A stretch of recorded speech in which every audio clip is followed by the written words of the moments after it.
We were excited to pull the motorcycle on the trailer on this October morning. It was early, but not bright and early, as clouds followed us all the way across Illinois. It's a long drive to Southeast Ohio, and it burned up day one of our vacation.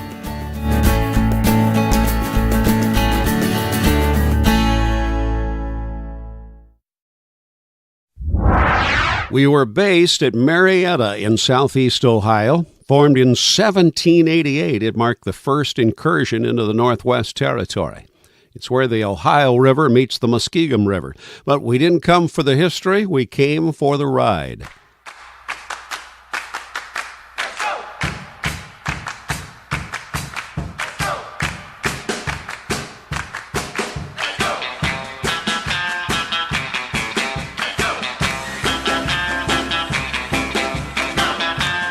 So here's our first impression of Ohio. It's kind of New England meets the Ozarks. We say that as meandering roads roll up and down from fields of crops to hardwoods. Homes that were neat and solid to more Ozark style. And check that mail pouch tobacco barn. We'll see more of these.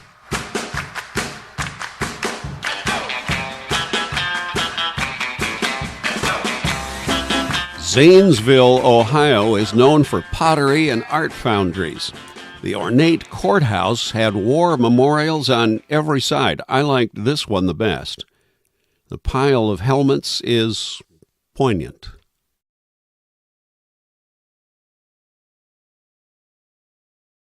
From a hillside, you see Zanesville's most unique structure, the Y Bridge, spanning the confluence of the Licking and Muskingum rivers. There are only 2 Y bridges in the world, so maybe we'll see the other one on a Chinese motorcycle trip. Day 2 had us riding on Highway 26 out of Marietta. This fabulous road was not only beautiful, but had interesting sights like another of those mail pouch tobacco barns. This one had a landmark explanation about those barns around the countryside. Again, you see those two in the Ozarks. Just down the road from that is our first covered bridge, the Hune Bridge. That bridge was built in 1879 and crosses the Little Muskingum River. The stone for the bridge abutments and the yellow poplar used to make the trusses were obtained from the nearby Hune Farm. As you can see, you can still drive over this bridge.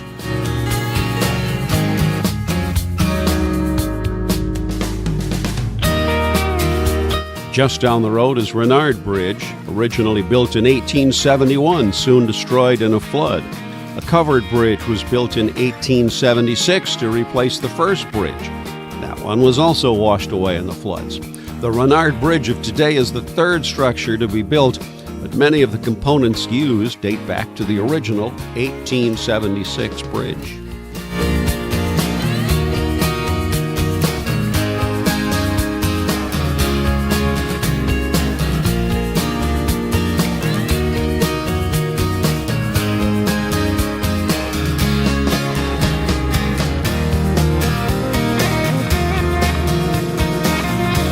This scenic byway is so much fun to ride on, and we notice the color is even better today.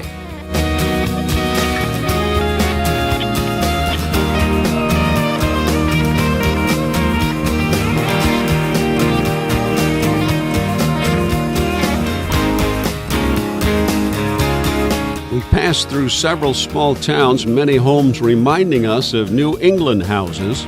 But we're crossing the Ohio River into Moundsville, West Virginia, to visit the Big House.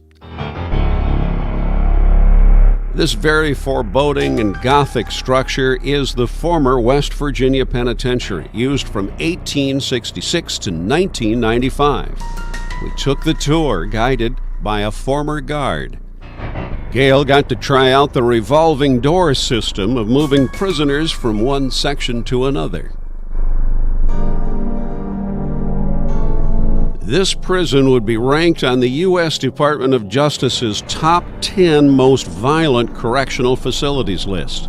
Officially, 36 homicides took place in the prison, but our guide said it was really in the hundreds. The facility was marked with many instances of riots and escapes.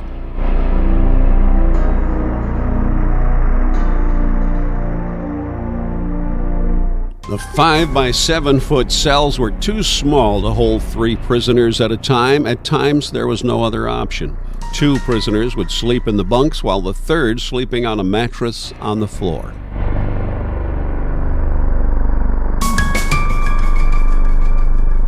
"94 men were executed here, hanging the method of execution until 1949, with 85 men meeting that fate. Here possibly is where the first hanging occurred. 9 men were executed in this electric chair before the state abolished capital punishment.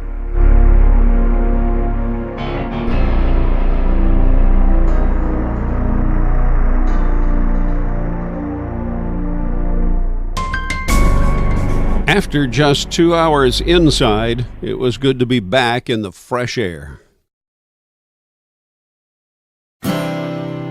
We stayed on the West Virginia side of the Ohio River for a while, traveling along what was called the Energy Highway.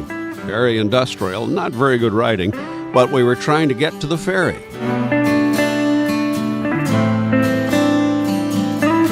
Closed for the season. So we found a bridge and found our way back to Marietta via a backway called Archer's Fork. Serendipity on a little country road with lots of color. A great way to end the day.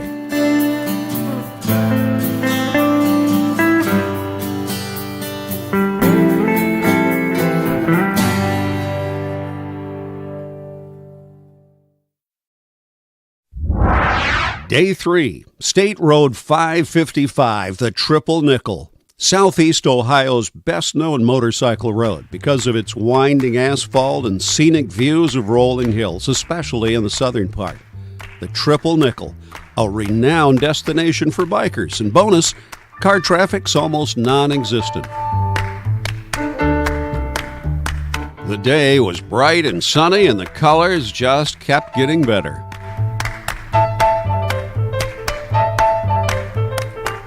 If you ride all of the Triple Nickel, which we did, it's about 60 miles. Route 555 consists of non-stop sweepers and sharp twisties going up and down steep hills that just keep coming at you. We love it.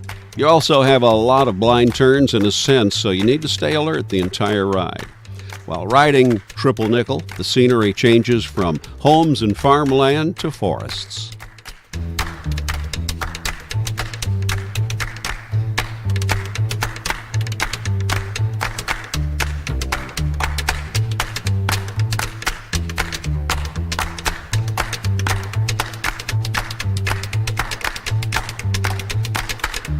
Here and everywhere in southeast Ohio, we saw pump jacks for stripper wells. They pull leftover oil out after the main reserve has been exhausted.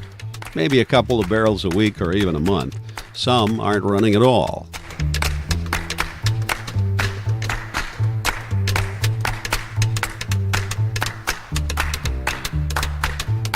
We saw more caution signs than actual Amish wagons, but we did see them occasionally.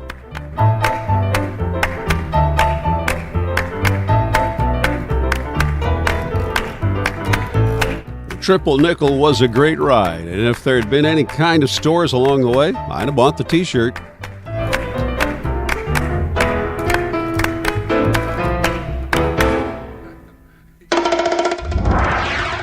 Day 4 had brighter colors yet, if that's possible. It started clouding over as we sought State Road 536, sometimes dubbed Ohio's Tail of the Dragon. I don't even know what this sign means.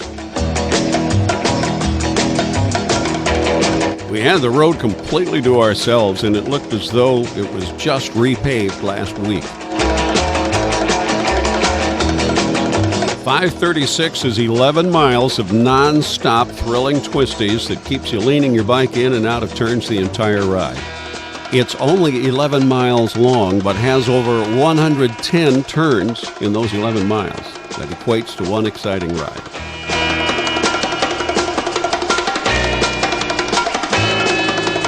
Well, we just had to do it twice. To find our way back, we took State Road 255. Not quite as dramatic, but lovely just the same. Now the colors are really at their peak.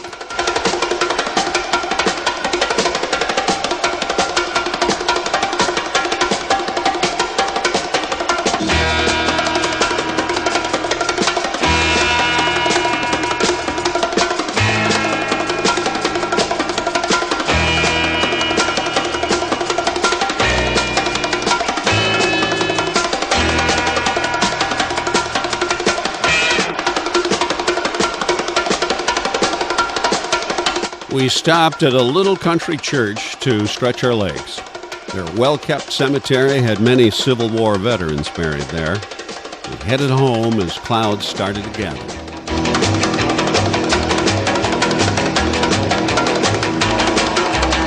So if anyone were to ask us about motorcycle touring in Southeast Ohio, we would refer to the Mail Pouch Tobacco slogan and say, "Treat yourself to the best."